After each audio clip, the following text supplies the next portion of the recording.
अस्सलाम वालेकुम स्टूडेंट्स। आज हम अल्लामा इकबाल ओपन यूनिवर्सिटी के कोड 804 की असाइनमेंट नंबर 1 का क्वेश्चन नंबर 1 करेंगे और ये असाइनमेंट जो है ऑटम 2024 में मौजूद है। अब हम क्वेश्चन नंबर 1 को शुरू करते हैं। तो क्वेश्चन नंबर 1 का ए पार्ट है कि हमने डिफरेंशिएट करना है मीन और मॉड में। कहते हैं the mean and mode are both measures of central tendency की, ये सेंट्रल टेंडेंसी को जो है मेजर करते हैं, यानी इनकी जो वैल्यू होती है ये मरकज़ी रुझान जो है वो रखती है। कहते हैं the mean is the sum of all values, यानी सम ऑफ ऑल वैल्यूज़ का जो है ना उसको हम डेटा सेट के अंदर जितनी भी वैल्यूज़ हों उनको तमाम वैल्यूज़ का सम लेते हैं और उसको नंबर ऑफ वैल्यूज़ पे डिवाइड करते हैं। इसका फार्मूला होता है mean is equal to summation x over n. X जो है ये रिप्रेजेंट करता है हर वैल्यू को जो डेटा सेट के अंदर मौजूद होती हैं, जबकि एन जो है ये टोटल नंबर ऑफ वैल्यूज़ को शो करता है। तो इसके लिए एग्जांपल है कि हमारे पास जो नंबर्स हैं 2, 3, 5 एंड 7 और इसका मीन हमने कैलकुलेट करना है। तो सिंपल हम इन सब वैल्यूज़ को ऐड करेंगे, यानी 2 + 3 + 5 + 7 ओवर 4, तो ये आ जाएगा 17 ओवर 4 और ये हमारा मीन आ जाएगा 4.25। तो इस तरह हम जो है मीन को कैलकुलेट कर सकते हैं। इसके बाद आ जाता है मॉड।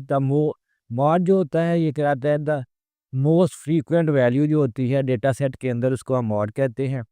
और एक डेटा सेट कैन हैव कहता है कि वन मॉड हो सकता है, यानी यूनी मॉडल हो, यानी इसमें आप देख रहे हैं मोस्ट फ्रीक्वेंट वैल्यू जो है ये 3 है, तो इसको हम कहते हैं यहाँ पे मोड जो है वो 3 है, ये यूनी मॉडल है। मल्टी मॉड्स में आते हैं। मल्टी मॉडल में क्या होता है कि यहाँ पर अगर यहाँ पे 2 जो है 2 दफ़ा आ रहा है, 3 जो है ये 2 दफ़ा आ रहा है और 5 और 7, तो इस तरह मॉड हमारे पास 2 होंगे, 2 और 3। और इस तरह की जब 2 मॉड्स आ जाए तो इसको हम मल्टी मॉडल का नाम देते हैं। और अगर कहते हैं no mode if all values occurs equally often, यानी यहाँ पे अगर इस तरह हम लिख दें 2, 3, 5 और 7, तो यहाँ पे देख रहे हैं आप कोई वैल्यू भी जो है वो रिपीट नहीं कर रही, तो इसलिए इसका जो है नो मॉड जो है नहीं, इसका ये डेटा सेट जो है किसी भी किस्म का मॉड नहीं रखता।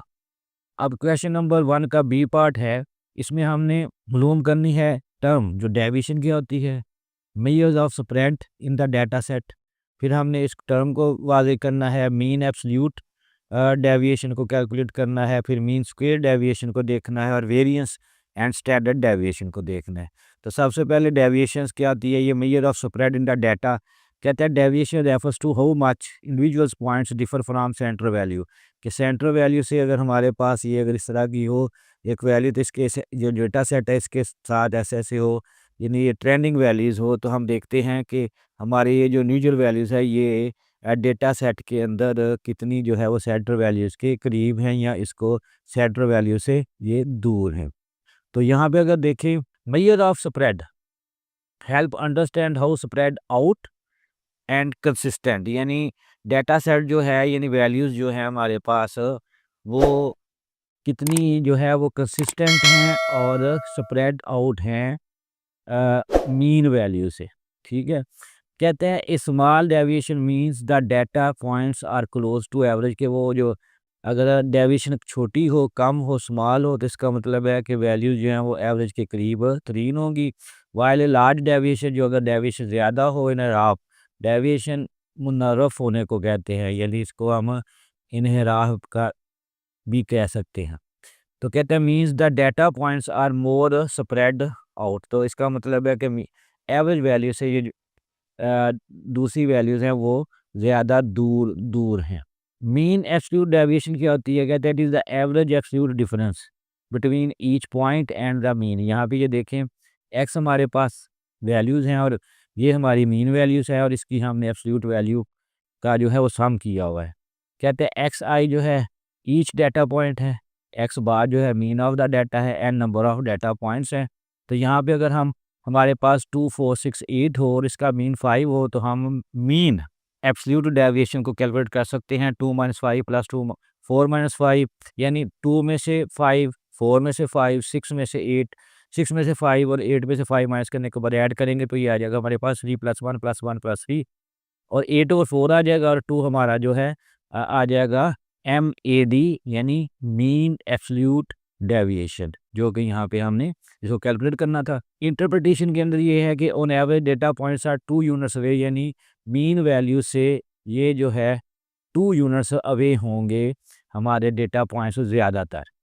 इसके बाद अगली स्लाइड के अंदर है मीन स्क्वायर डेविएशन। तो ये होता है द एवरेज स्क्वायर डेविएशन।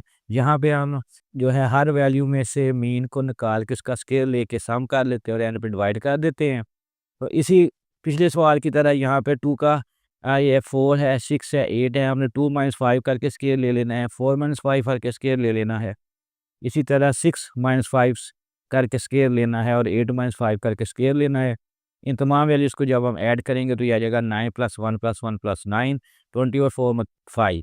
तो यहाँ पे कहते हैं हर मीन स्क्वायर डेविएशन अगर उसकी कीमत ज़्यादा हो तो कहता है इसकी जो है ग्रेटर वेरिएबिलिटी होगी, यानी ये मीन से ज़्यादा दूर होगा। इसके बाद अगला आ जाता है वेरिएंस।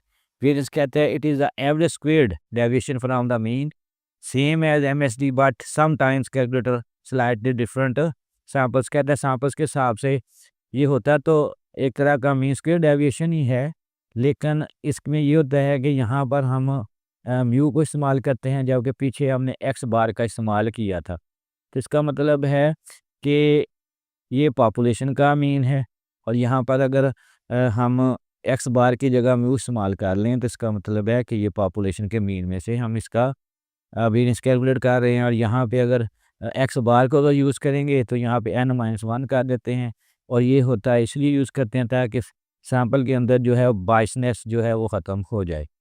और इसका हम अगर इसी नंबरों को जो पीछे हम चलते आ रहे हैं 2, 4, 6, 8 इसको चेक करें तो सैंपल वेरिएंस कैलकुलेट करें तो हम क्या करेंगे कि इन सब का हम 9,111 जो हमने पीछे कैलकुलेट किया हुआ है उसका हम 20 और 3 आ जाएगा और उसके बाद जनाब हमारा 6.64 ये आंसर आ जाएगा। इंटरप्रिटेशन कहता है लाइन वेरिएंस, यानी ये हमने वैल्यूज़ कितनी है हमारे पास मीन में से जो कि निकाल रहे थे, ये क्वेश्चन हम यहाँ पे ऐसा कर रहे हैं। n-1 यानी 4 में से 1 माइनस किया तो ये 3 आ रहा है।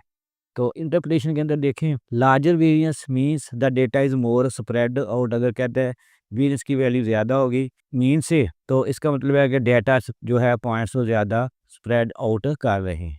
इसके बाद यहाँ पे आ जाता है स्टैंडर्ड डेविएशन, इसको सिग्मा और एस से डिनोट करते हैं। ये कहते हैं स्क्वायर रूट ऑफ वेरिएंस, ये वेरिएंस का अगर हम स्क्वायर रूट ले लें तो ये हमारे पास स्टैंडर्ड डेविएशन आ जाता है।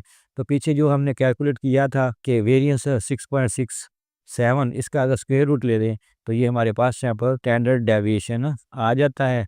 2.5 यूनिट्स ऑफ ए का मतलब ये है कि ये ऑन एवरेज से इतना जो है ये जो हमारी डेटा पॉइंट्स हैं वो दूर हैं। तो इस तरह आज का ये मुख्तसर लेक्चर ख़त्म होता है।